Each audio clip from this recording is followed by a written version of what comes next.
What's going on, everybody? Welcome back to the Knife Shift. I'm your host, Travis, and this is a great place to talk about knives and such. And today, we are going to be going over some knives that are in these sheaths here, or slips, as well as the leather, obviously. But this will be I'm doing this, what is today? This is Friday, but this will actually be posted, excuse me, on Sunday for HT's Open Tag Sentimental Sunday. Because not only is the leather sentimental to me, but some of the knives and some of the slips are sentimental to me as well. And before we get into any of the fine leather work and knives, we will get into this knife here. This one is sentimental to me because it was given to me by Brother Mike, formerly known as Make Cutlery Great Again, now goes by Music City Leatherworks. And got the Tennessee shield there, and as you can see, I'm in Tennessee, and we are just an hour away from each other. We're like right at an hour, we're like 50-ish minutes or so, and we can meet up. And we did that one day. Well, we've done that several times, but on one of our meetups, he gifted me this beautiful cigar pattern knife. It is a Frank Buster. Oh, excuse me, didn't mean to bump it. Fighting Rooster. And this was the 1994 Middle Tennessee Knife Club knife. And you can see it is one of only 50. And this is number 3 of said 50. But was really blown away when he slid this across the table to me and said it was mine. Mike, can't thank you enough, brother. Thank you so much for that gift. And now let's get into some of his leather. I don't have anything current. I do plan to change that. I'll save this one for last because it don't have anything paired in it yet. But this one here was the very first custom knife that I got from him. I might have put a little bird or a little bird in his ear about doing a custom knife, and this is what we came up with. And this, I'm betting this is probably like his first of 5 slips that he made.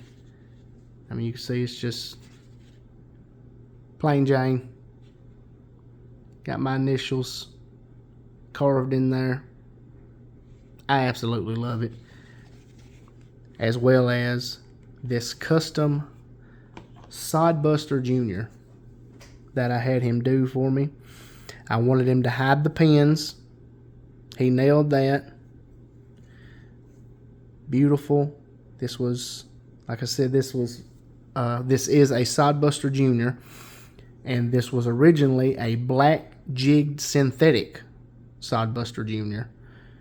And I told him I wanted some kind of wooden handles on it. And he said he had, I believe this is zebra wood that he put on there for me. He even fooled around and done a little file work. Absolutely beautiful.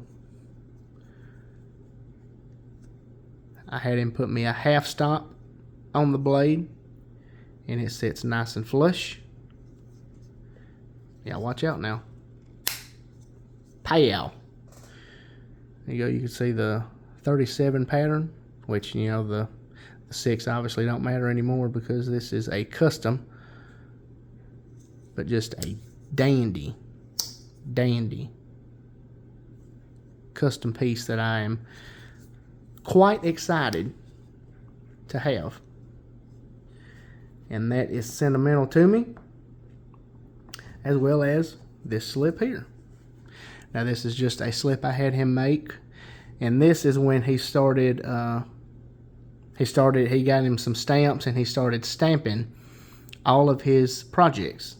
And this one, I told him I wanted a slip for a 75 pattern Stockman from Case, and he absolutely nailed it. That is my large Stockman there in that beautiful Make Cutlery Great Again, or formerly known and now known as, like I said, Music City Leatherworks. And this was his 20th piece. Well, roughly, because like I said, this was before the stamping and everything like that. And then this piece of leather is sentimental to me, and this is number 46. And I wanted him to make me something for one of my favorite patterns, the 52 pattern, or the medium Case Congress.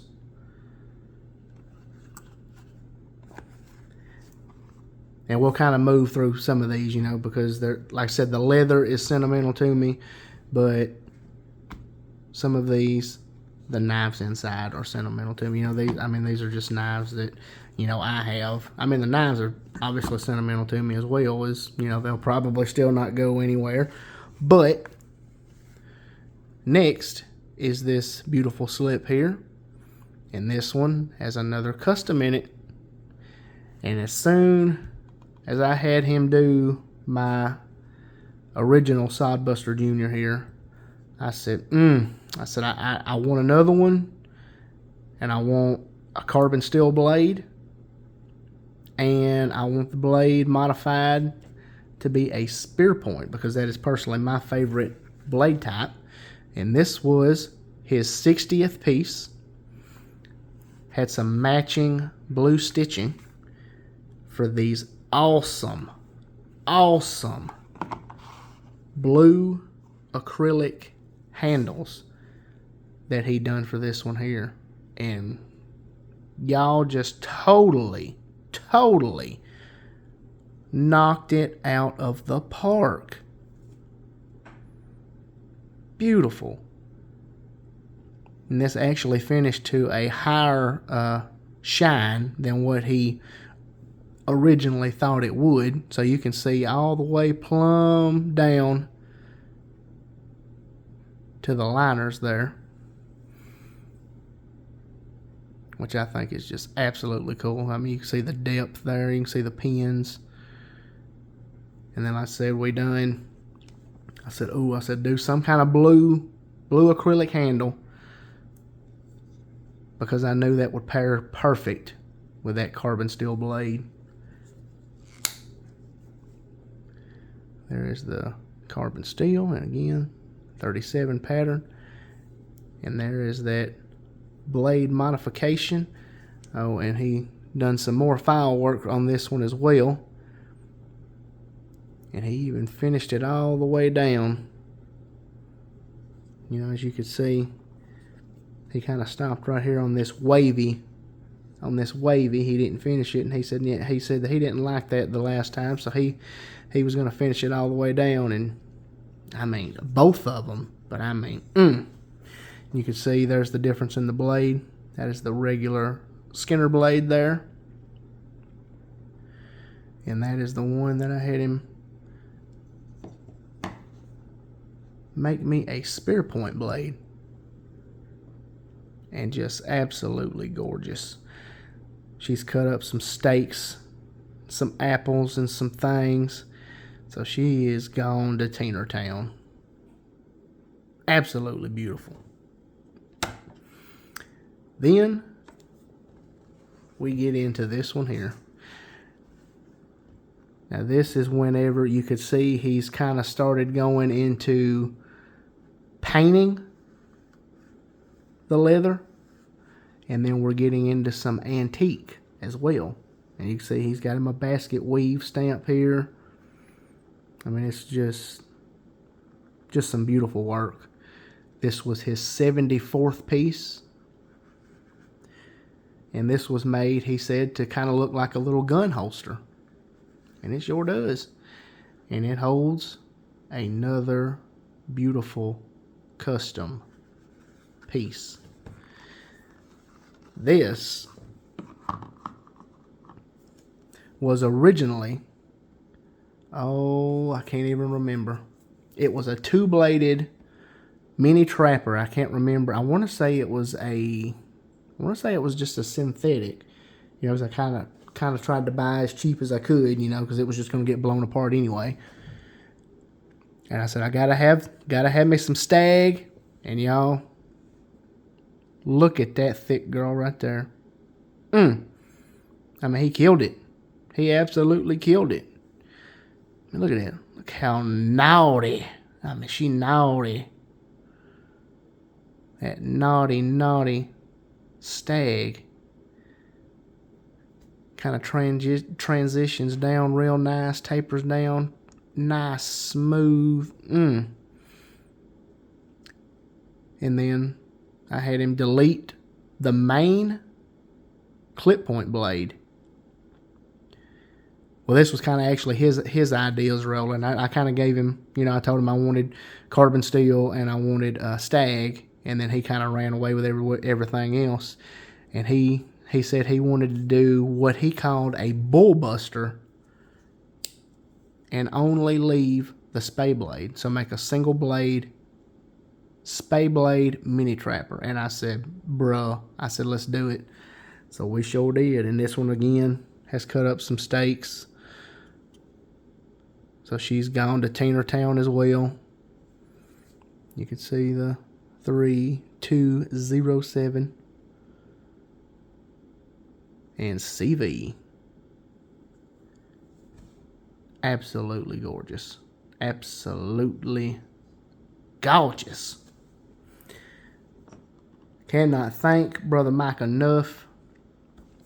And don't get your wheels spinning, because I don't believe he does customs as he once did.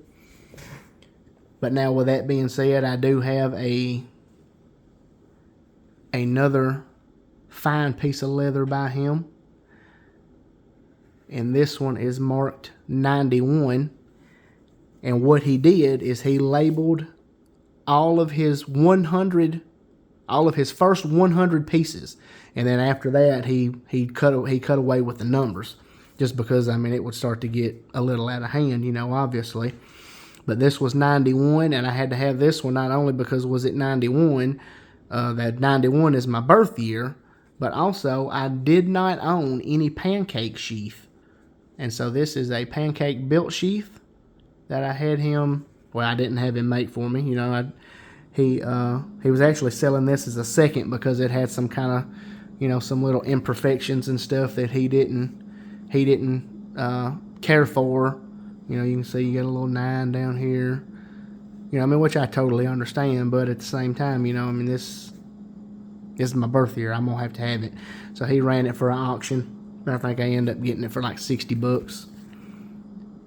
But I have a custom Buck 110 coming from him. So y'all be ready. Y'all be ready for that one, as I know it is going to be some kind of banger. I can just go ahead and tell you, and I ain't even seen it yet. Well, y'all, that's going to do it for this video. I just wanted to highlight my boy Mike over at Music City Leatherworks now. That's formerly known as Make Cutlery Great Again. Y'all all know him, I'm sure. We all love him. Just wanted to highlight all of his wonderful leather work, as well as some of these custom knives that I had him do for me that will go nowhere. They're just that sentimental to me. Thank y'all so much for watching. Thank you so much for taking the time out of your busy day to come and watch this old boy over here at the Knife Shift. It's greatly appreciated. Y'all be sure to hit that like button, smash that subscribe button on the way out. It greatly helps the channel. God bless, and I'll see y'all in the next one.